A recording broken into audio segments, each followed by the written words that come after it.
What's up YouTube? It's the Man of Dorks here. My name is Jeremy, and today I'm going to be bringing you a deck tech on one of my favorite commanders that I've currently built, and I'm talking none other than Lord Windgrace.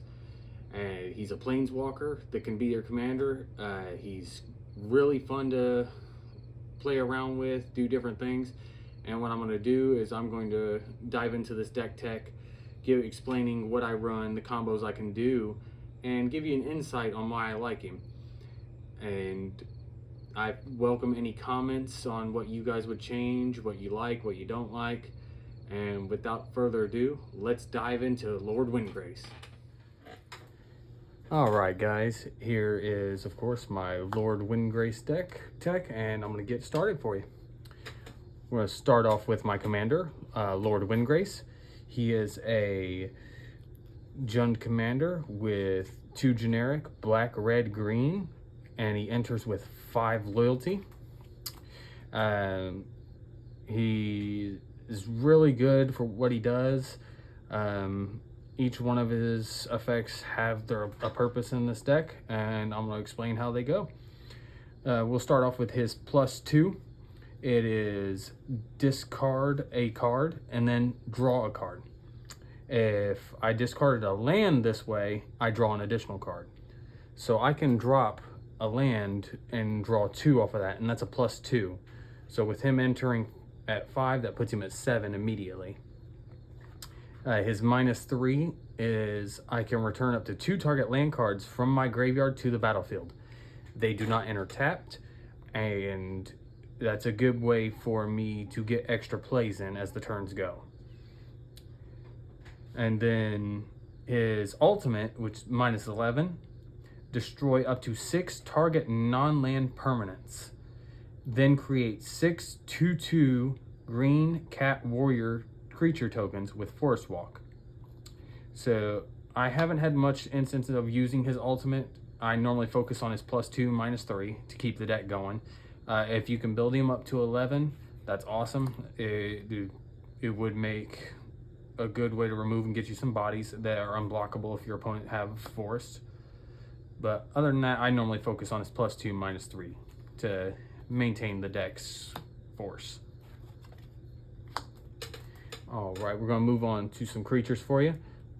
We're going to start off with some Landfall. And we got the main 2. We got Springheart Nantuko and Scute Swarm. We'll start with Scute Swarm. For most people should know what it does. It's a 2 generic, 1 green, 1/1 insect with Landfall. Whenever a land enters the battlefield under your control, create a 1/1 green insect creature token. If you control 6 or more lands, however, you can make a copy of Scute.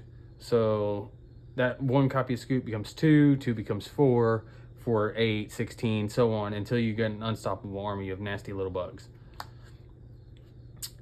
Springheart Nantuko is a 1 generic, 1 green insect monk enchantment creature with 1/1 and bestow 1 generic, 1 green. Enchanted creature gets +1/1 and Landfall. Whenever a land enters the battlefield under your control, you may pay the 1 generic, 1 green if Springheart Nantuko is attached to a creature you control.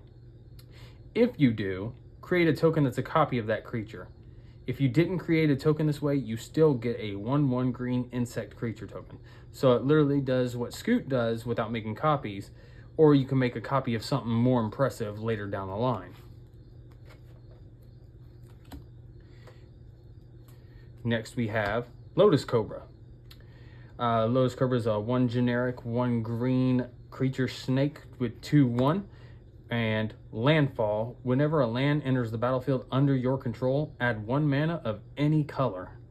So it's a good way to mana fix myself into getting more of what I need.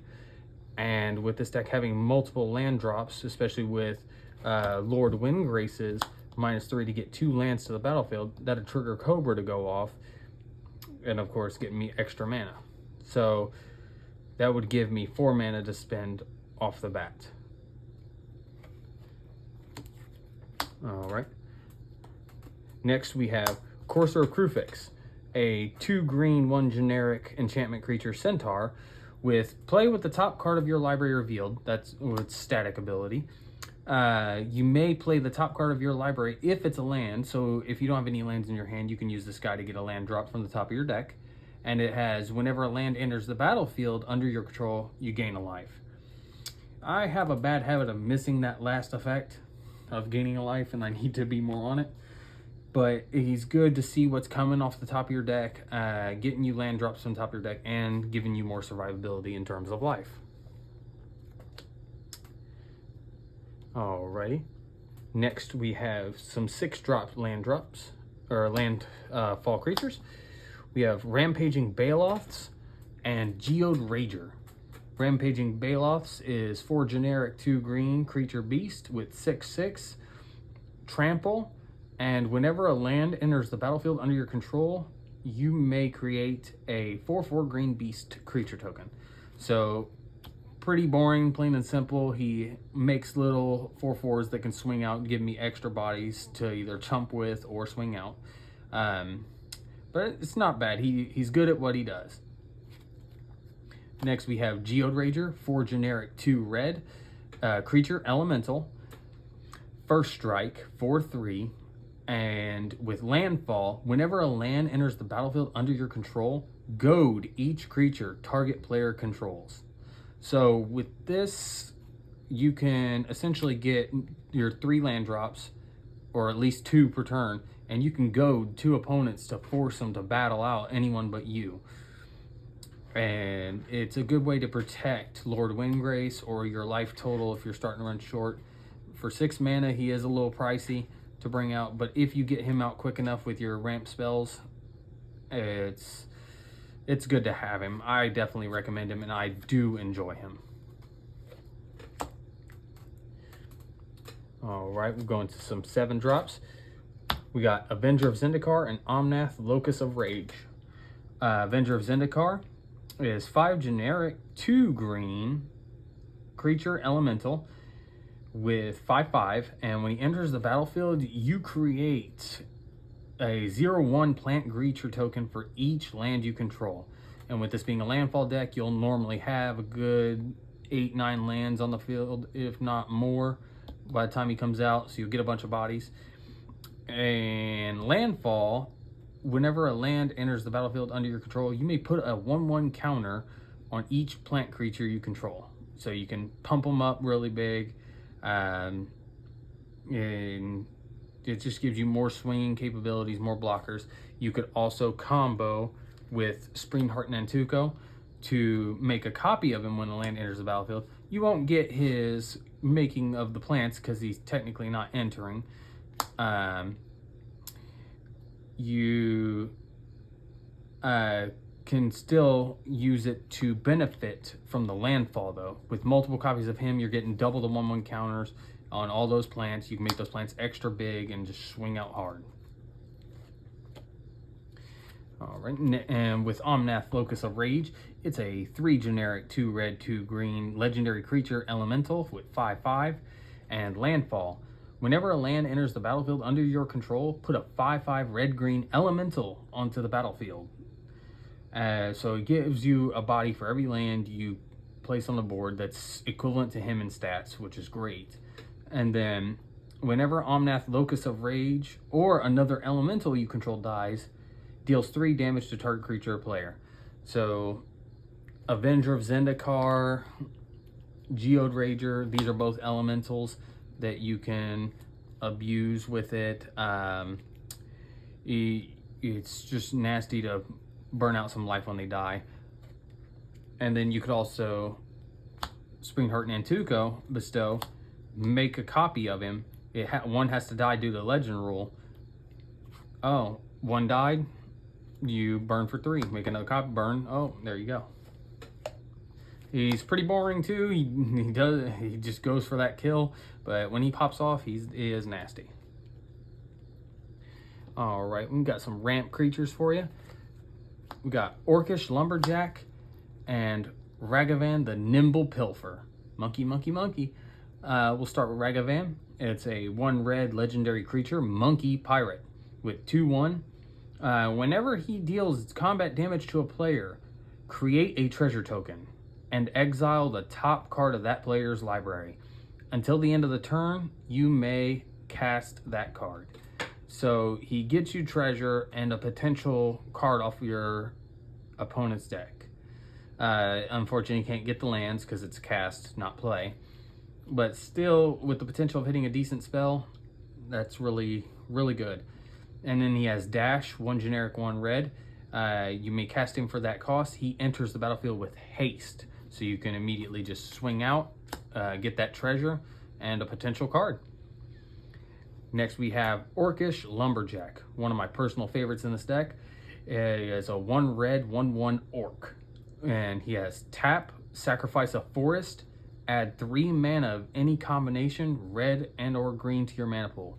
So he's literally a Black Lotus for red green. And by sacrificing a forest, which is a small price to pay, especially with Lord Windgrace able to return 2 lands, you can use that to benefit, sack a land, get 3 mana, use Windgrace to get 2 mana back, 2 lands back, and then you'll have 5 mana that you can spend on a bigger spell. All right, and next is some utility creatures. We got Floriferous Vinewall and Elvish Rejuvenator. Floriferous Vinewall is a 1 generic, 1 green creature plant wall with 0/2 and defender. When he enters the battlefield, you may look at the top 6 cards of your library. You may reveal a land from among them and put it into your hand, put the rest on the bottom in a random order. So with this, for 2, you're checking the top cards, hoping for an extra land. And if not, you can still skim through, see what you could get, and it gives you a chance to draw something different. Elvish Rejuvenator is a 2 generic, 1 green, 1/1 elf druid. When it enters the battlefield, you look at the top 5 of your library, and you may put a land among them from those 5 on the battlefield tapped, and then put the rest on the bottom in a random order. So they're both very similar. One adds to your hand to get to a potential land drop. The other will get you a second land drop for your turn if you hit a land. So both are really good if you want to see more land and keep going. Next we have Dryad of the Ilysian Grove, a 2 generic, 1 green element creature nymph with 2/4.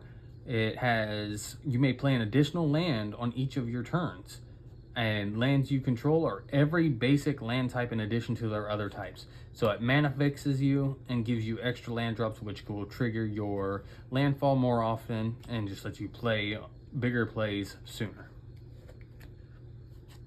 And then finally, we have World Shaper, a 3 generic, 1 green merfolk shaman with 3/3. And whenever World Shaper attacks, you may put the top 3 cards of your library into the graveyard. So a potential mill of 3.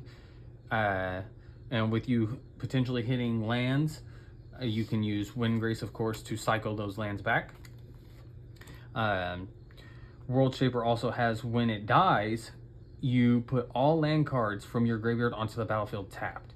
So it's a good way to recur your lands and just overall give you extra mana when you need it.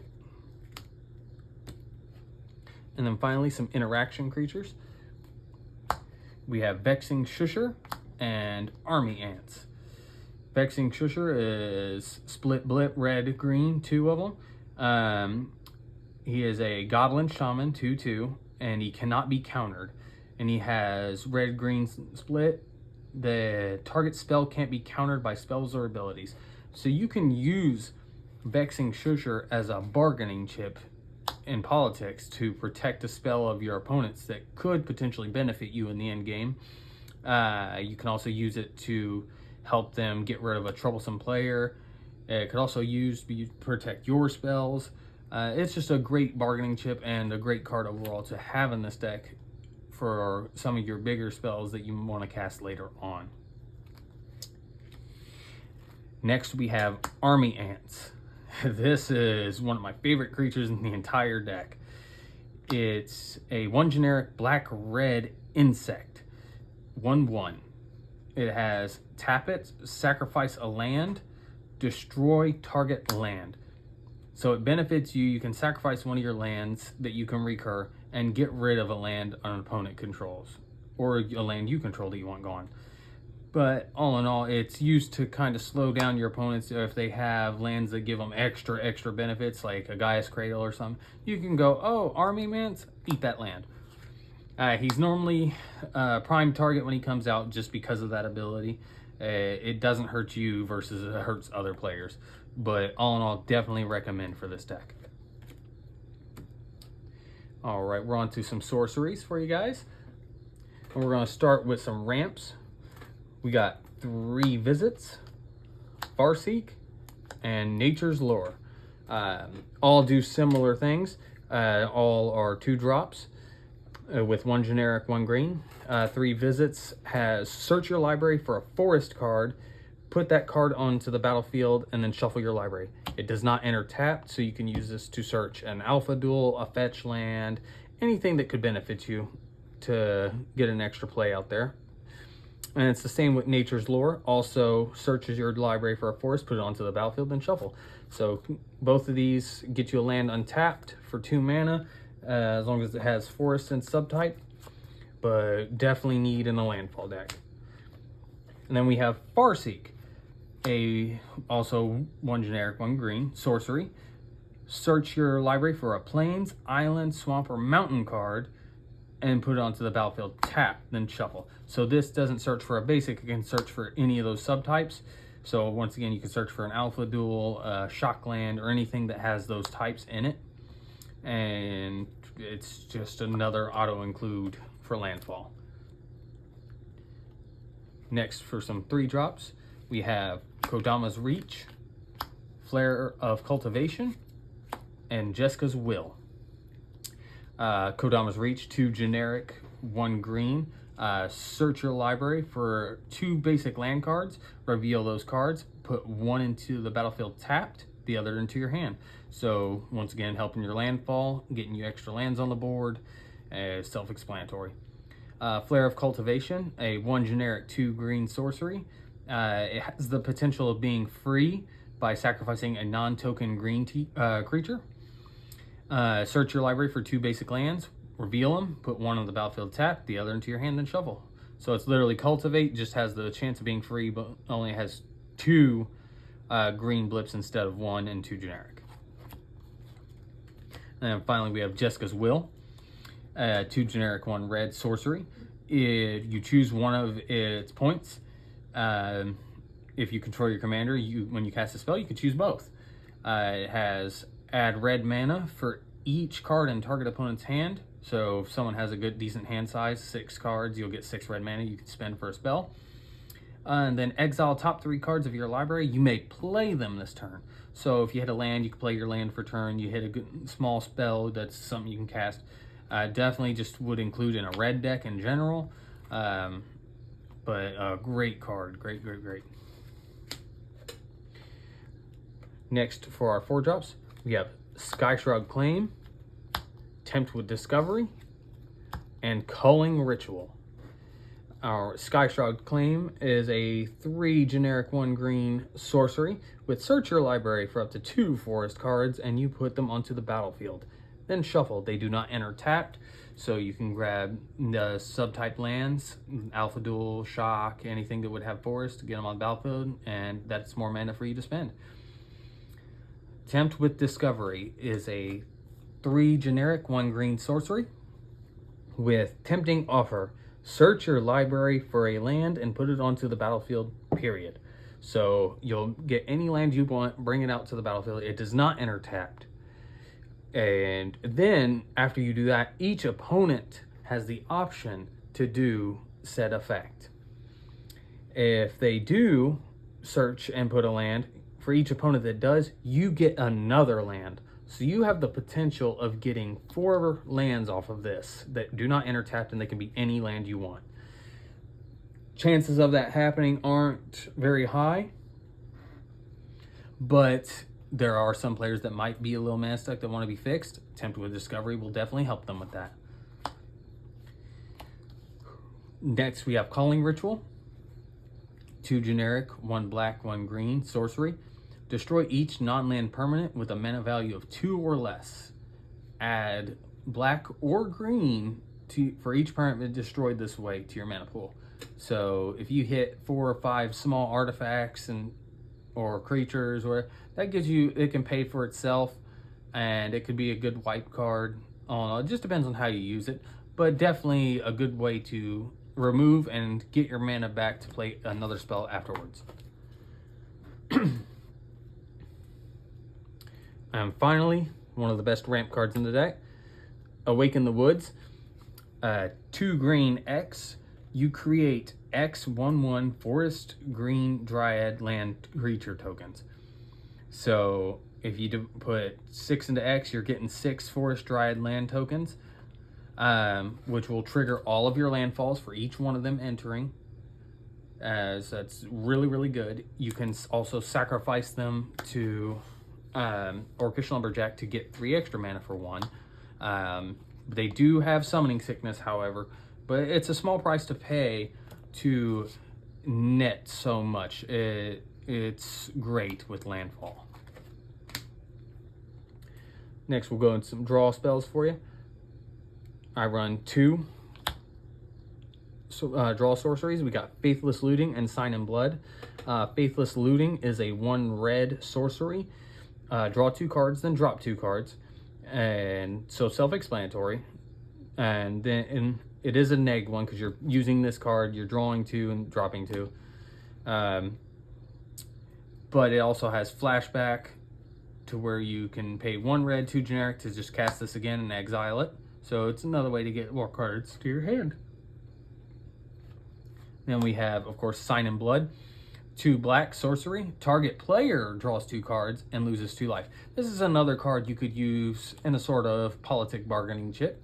You could help someone out to draw more cards if they're willing to help you with something. It's just good to have because you can use it on yourself. It's just overall has utility in the deck. Next, we're on to some tutors. We have Gamble and Sylvan Scrying. So Gamble is a 1-drop red. Search your library for any card, put it to your hand, then discard a card at random, then shuffle. So it's high risk, high reward. So 1 drop to grab anything you want, but you risk dropping it. But if you do discard a land, it doesn't phase you as much because you can recycle your lands relatively easily in this deck. I love it. It's just a gamble. Next we have Sylvan Scrying, a 1 generic, 1 green sorcery. Search your library for any land card, reveal it, put it to your hand, then shuffle. So it helps you with your mana fixing or getting the land that you need. And then finally we have Demonic Tutor and Crack the Vault. Demonic Tutor, self-explanatory, staple in most black, any deck that has black. 1 generic, 1 black. Search your library for a card, put it to your hand, shuffle. No other explanation needed for that. Then we got Crack the Vault, which is Grim Tutor. 1 generic, 2 black. Sorcery, search your deck for a card, and then add it to your hand, shuffle, and then lose 3 life. All right. Next, we got some interaction on the board for you. We have Decimate and Sylvan Awakening. Decimate is a great removal card. I definitely love this card. I got it in that Sliver Commander Master deck, but just for what it does in this deck, it's really useful. It's 2 generic red-green. Destroy target artifact, target creature, target enchantment, and target land. To cast this card, you do have to have legal of all targets for everything. If not, you can't cast it. But either way, it still hits a lot of things and just more land interruption that you can use to slow down an opponent and use it to wipe a creature off that's pesky, an enchantment that's risky, or someone has a mana rock that you don't want them to have. No. Then we have Sylvan Awakening, a 2 generic 1 green sorcery. Until your next turn, all lands you control become 2/2 elemental creatures with reach and indestructible and haste. They're still lands. So you can use this to swing out with extra bodies, or you can use it to protect yourself. If you feel like you're about to get swarmed and you have like 10 lands, pay 3 to invest into this. You'll have 7 2/2 elemental creatures with reach, indestructible, and haste. So you can use them to chump a lot of attacks and hold you off until your next turn.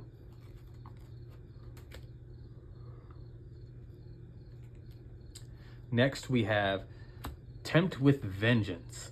This is a token creating card that I really love. It's red X, tempting offer. You put X 1/1 red elemental creatures onto the battlefield. And then after you do that, each opponent also can put that many red elemental creature tokens on the battlefield with haste as well. And if they do, you of course put that same amount again. So you invest 6 into it, you're getting 6 1/1s with haste, possible 24. And you can also combo it with Omnath, Locus of Rage, because these are elementals. So if they die, you can dish 3 damage to target creature or player. Definitely a potent combination, and it's a good way to get you some bodies and go for a swing. Next, we have some potential kill spells. We have Exsanguinate and Crackle with Power. Exsanguinate is 2 black X. Each opponent loses X life. You gain life equal to life lost this way. So you invest 5, 6 into it. So that's 18 life, 15 life. Everyone lost, you gain it. And that'll give you more survivability. You could potentially kill with it if you invest enough or if someone's low enough. Then we have Crackle with Power, one of my favorite X spells. It is 2 red and triple X. So investing 3 equals 1 for X. Crackle with Power deals 5 times X up to X targets. So if you invest 15 into it, you'll get 5 targets. So you do 5 targets and 5 times X, or no, 15, 3, that'd be 5. And that's 25 damage to 5 targets. So you can kill with this, you can obliterate a bunch of planeswalkers, creatures. Crackle with Power just in general is disgusting. I have to thank my brother for that. He gave me this card, and ever since he gave it to me, it's been in this deck, and it will not ever come out. And finally, the last sorcery is Blasphemous Act in this deck. It costs 1 less for each creature on the battlefield, so it's 8 generic, 1 red, and it just deals 13 damage to each creature. That's self-explanatory, good creature hate. Next we have instants. So we'll start off with these 1-drops. Worldly Tutor and Crop Rotation, both pretty standard. Worldly Tutor, pay 1 green. Search your library for any creature, reveal it, put it on top, and you shuffle your deck, and then shuffle and then put it on top. But you can use that towards the end of a player's turn. Set yourself up with Scute. You can search a Craterhoof if you run it. You can search Springheart, a Landfall creature. It's really good to have. And then Crop Rotation. You can use Crop Rotation if you open up a basic land. Drop your forest, Crop Rotation into a command tower or something else that would really benefit you. So 1 green, sacrifice, additional cost, sacrifice a land. Search your library for a land, put that onto the battlefield, then shuffle, and it does not enter tapped. So you can use that to benefit you. Next we have some interaction. We have Heroic Intervention, Beast Within, and Natural Affinity. So Heroic Intervention is 1 generic, 1 green instant. Permanents you control gain hexproof and indestructible until the end of the turn. So it's a good way to protect your Lord Windgrace from dying. Or being targeted. It's a good way to protect your Scutes. Any of your other stuff that you don't want to lose, just in general, it's a good safety card. Beast Within, 1 green, 2 generic instant, destroy target permanent. Its controller will create a 3/3 green beast creature token. So you can use this to remove something that doesn't need to be on the board that can cause you problems or is a major threat later on. Or you can use it on yourself. If you don't have a body, you can pop one of your lands, get a body. And we have Natural Affinity. 2 generic, 1 green. Until the end of the turn, all lands become 2/2 creatures that are still lands. So it affects not only you, your opponents. All your opponent's lands are also creatures, which means you could be this player and go Natural Affinity into a Blasphemous Act. Blow up all the lands because they're creatures that are 2/2, and Blasphemous Act will deal 13. So, kaboom. All right, let's move into some mana rocks for you. Got Soul Ring, Arcane Signet, Chromatic Lantern, and Chromatic Array. Soul Ring's staple in Commander decks. 1 drop, tap for 2 colors.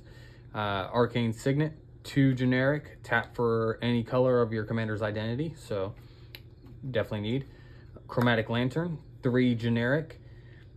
Lands you control have tap, add 1 mana of any color, and then you tap this for a mana of any color, so it mana fixes you, and it's a rainbow rock.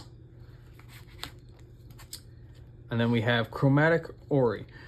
Taps for 7, or you tap 7 to bring it out, so it's expensive. 7 generic.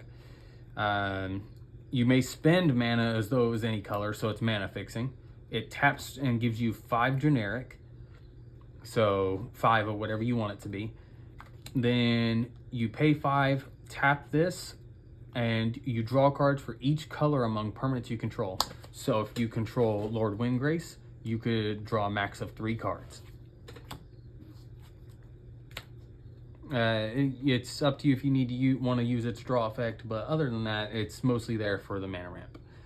And then we have now Conduit of Worlds. This last artifact, 2 generic, 2 green artifact. You may play lands from your graveyard, so it gives you land recursion.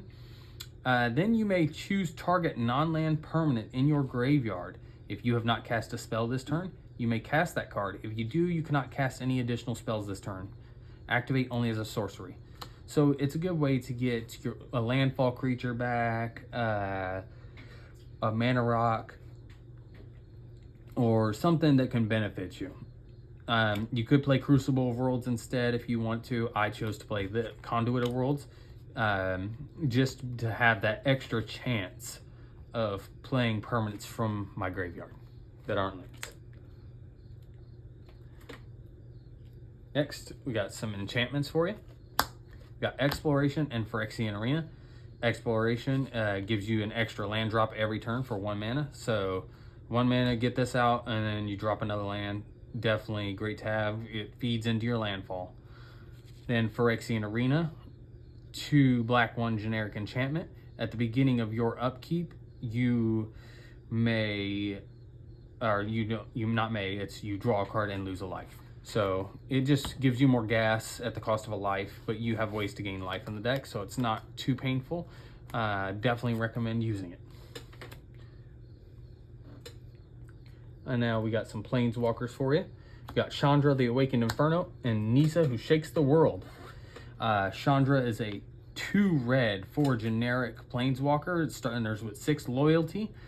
She cannot be countered, and she has 3 abilities. Her +2, so put her to 8, will give each an opponent an emblem with, at the beginning of your upkeep, this emblem deals 1 damage to you. So if you can stack those emblems, that can do a lot of damage very fast. Then you have the -3, where she deals 3 damage to each non-elemental creature, which plays good into your deck because with Omnath, you have elementals, and you have the Tempt with Vengeance to give you more elementals, so you'll have survivability, whereas everyone else is losing creatures you can swing out on. Then the -X, Chandra deals X damage to target creature or planeswalker. So you can -4 from her, deal 4 damage to creature or planeswalker. And if a permanent dealt damage this way would die this turn, exile it instead. So it's good removal. It doesn't get destroyed. It exiles it anyway. So definitely a great planeswalker. Then we have Nissa, who shakes the world. She is a 2 green, 3 generic planeswalker with 5 loyalty. With the static ability of whenever you tap a forest for mana, add an additional green. So that's really good for mana doubling your forests. Then she has +1. Put 3/1 counters on up to target non-creature land you control. Untap it. It becomes a 0/0 elemental creature with vigilance and haste. It's still a land. So you can tap that land for mana, then use her to untap that land, make it a creature with 3/1 counters, and you can tap it again for whatever else you need it to be. And being as it's an elemental, if that land dies, Omnath will, of course, throw out some shade. And then her ultimate, -8, you get an emblem with lands you control or have indestructible. And then you search your library for any number of forests, put them onto the battlefield tapped, and then shuffle your library.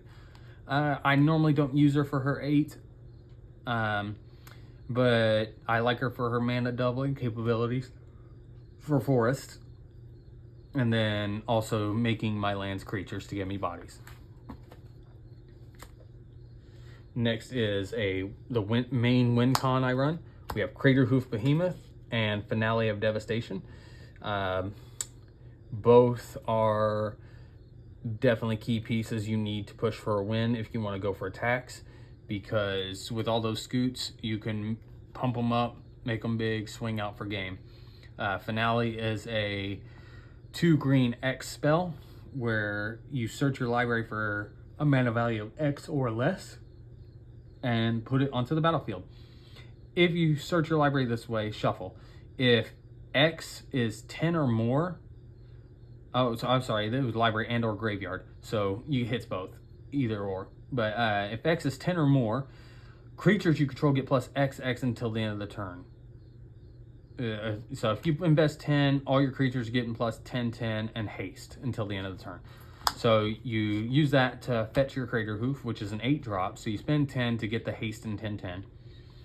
Craterhoof enters. He has 3 green, 5 generic beast with haste. 5/5, and when he enters the battlefield, creatures you control gain trample and +XX until the end of the turn, where X is the number of creatures you control. So if you have 20 creatures, this gives +20/20 trample, plus the 10/10 and haste. Yeah, you're killing everyone in your wake. That's one of the big win cons in the deck. And then finally, I saved the best for last for you guys, a little bit of salt. This is called the Salt Pile. We've got Jokalops, Death Cloud, World Fire, Degree of Annihilation, and Obliterate. And I am talking mass land destruction of the highest degree, people. That's what this deck is known for. It makes lands go kaboom. We'll start with Jokalops, a 4 generic, 2 red sorcery. Bury all artifacts, creatures, and lands. So that means just destroy it all. Tidal wave, run everything over. In the case of this deck, of course, Lord Windgrace will survive, and you can use his -3 to get 2 lands back immediately. So you can float all your mana, blow everything up, and get mana back, and you still have your hand to cast spells. Next is Death Cloud. Death Cloud is a 3 black X spell. With each player loses X life, discards X cards, and sacrifices X creatures. Then sacrifices X lands. Yeah, so let's invest 6 into X. Everyone's ditching 6 cards, sacrificing 6 creatures, losing 6 life, and sacrificing 6 lands. Oh, your stuff has indestructible? I don't care. Oh, it has hexproof? I don't care. You have a hand? No, you don't. So let's make some salt fly. Next we have Degree of Annihilation. 8 generic, 2 red, sorcery. Remove all artifacts, creatures, lands, graveyards, and hands from the game. So yeah, you pay 10 to get rid of everything except for enchantments and planeswalkers. Disgusting. And then it also has the ability of cycling. Pay 5 generic, 2 red to drop it and draw. When you cycle Degree of Annihilation, destroy all lands. So, cycling to block all the lands. Thank you, I'll do that. Then we have Obliterate. A 2 red, 6 generic sorcery. Obliterate cannot be countered. Destroy all artifacts, creatures, and lands. They cannot be regenerated. Someone casts this on you, you get mad at them. And then the best one for last, World Fire. 3 red, 6 generic, sorcery. Exile all permanents, all cards and from all hands, all graveyards, and each player's life total becomes 1. Yeah, so make everyone's life total 1, get rid of everything, and then combo it with Chandra, giving them the emblem to where they lose a life every upkeep. GG. But yeah, this is the part where I'll get a lot of hate comments. But how I see it, if it's legal to be played, definitely play it. Blow up all the lands if it makes you happy. Next, we're going to move on to the lands for you guys. We have the command lands, Command Tower, Command Beacon. Command Tower is the rainbow land for your commander's identity. Give you 1 color, whatever your identity is. And then Beacon is taps for generic, and you may sacrifice it to put your commander from your command zone into your hand. So it's a good way to avoid your tax in general and get him out for a same CMC. And with it being Lord Windgrace, when you cast him, you can immediately get Command Beacon back from the graveyard. So it's an endless cycle of no tax for you. Next we have some check lands.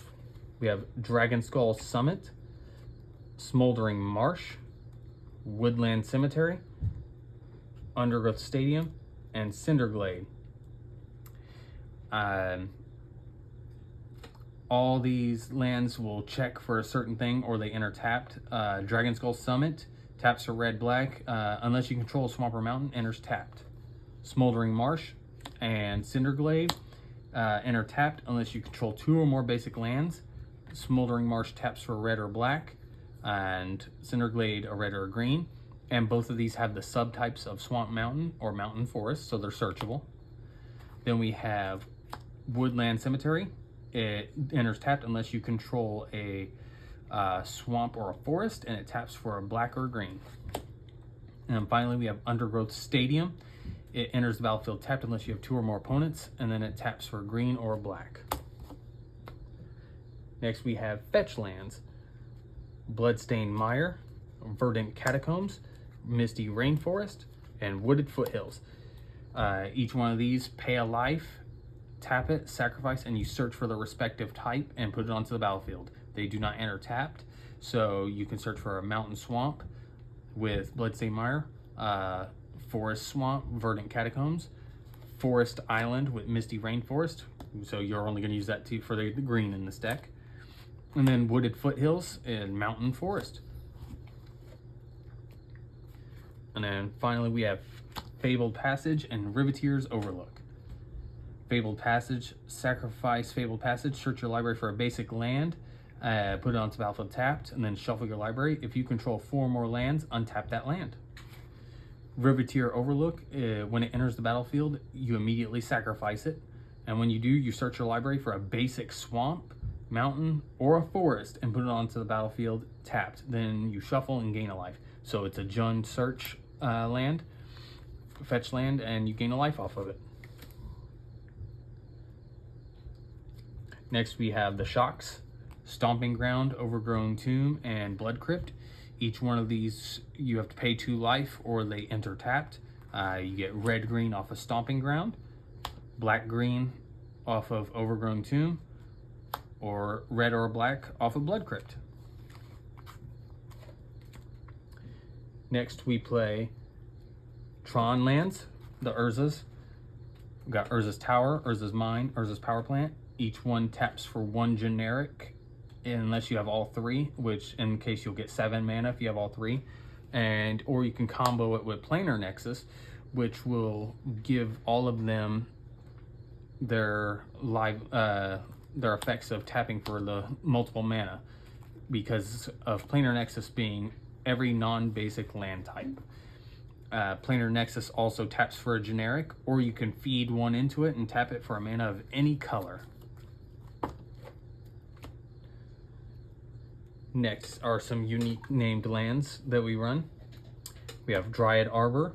It's a land creature forest dryad. It is green, 1/1. It is affected by summoning sickness, so you can't tap it the turn you play it, but it is a good way to get a land drop and a body at the same time and trigger landfall. Next we have Lotus Field. Lotus Field has hexproof. It enters the battlefield tapped. When it enters the battlefield, you must sacrifice 2 lands, which is a small consequence because it doesn't hurt you as much as it would other people. Because of Lord Windgrace, you can immediately get those 2 lands back untapped.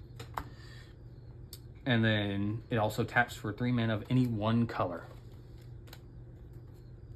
And to top with that hexproof as well, it's a hexproof land, which definitely helps out in the end game as well. Next we have Horizon of Progress. You pay 1 life, add 1 mana of any type that a land you control could produce. So it's a rainbow land for your type colors for a cost of a life.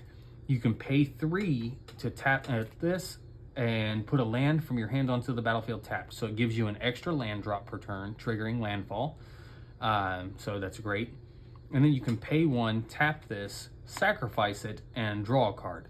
So it's another way to draw cards through your deck, and you can use Windgrace to get this right back. Next we have Basuva. Just a generic land that you may have Basuva enter the battlefield as a copy of any target land on the battlefield.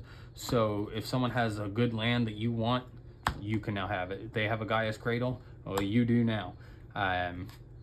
You can use it to get another command tower, another piece of Tron, whatever you need it to be. And it's really great to have because you can cycle it back.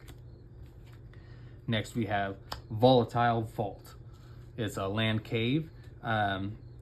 It taps for a generic, and you may pay 1, tap it, sacrifice it, and destroy a non-basic land. So it's a good way to hit another opponent's land that could be troublesome.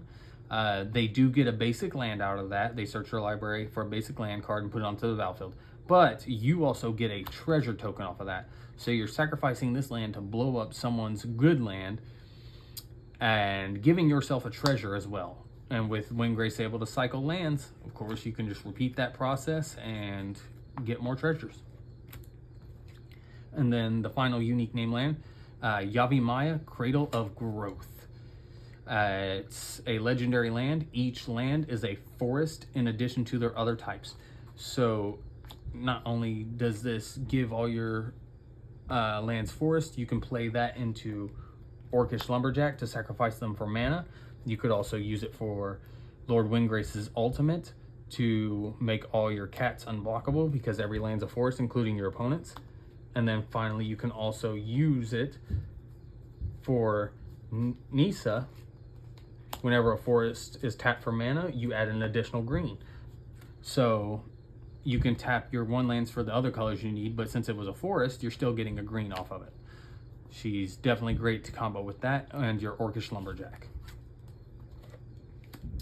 And then finally, the basic land package. We run 1, 2, 3, 4, 5 forest, 1, 2, 3, 4, 5 mountain, and then 4 swamp. And that's the basic land package.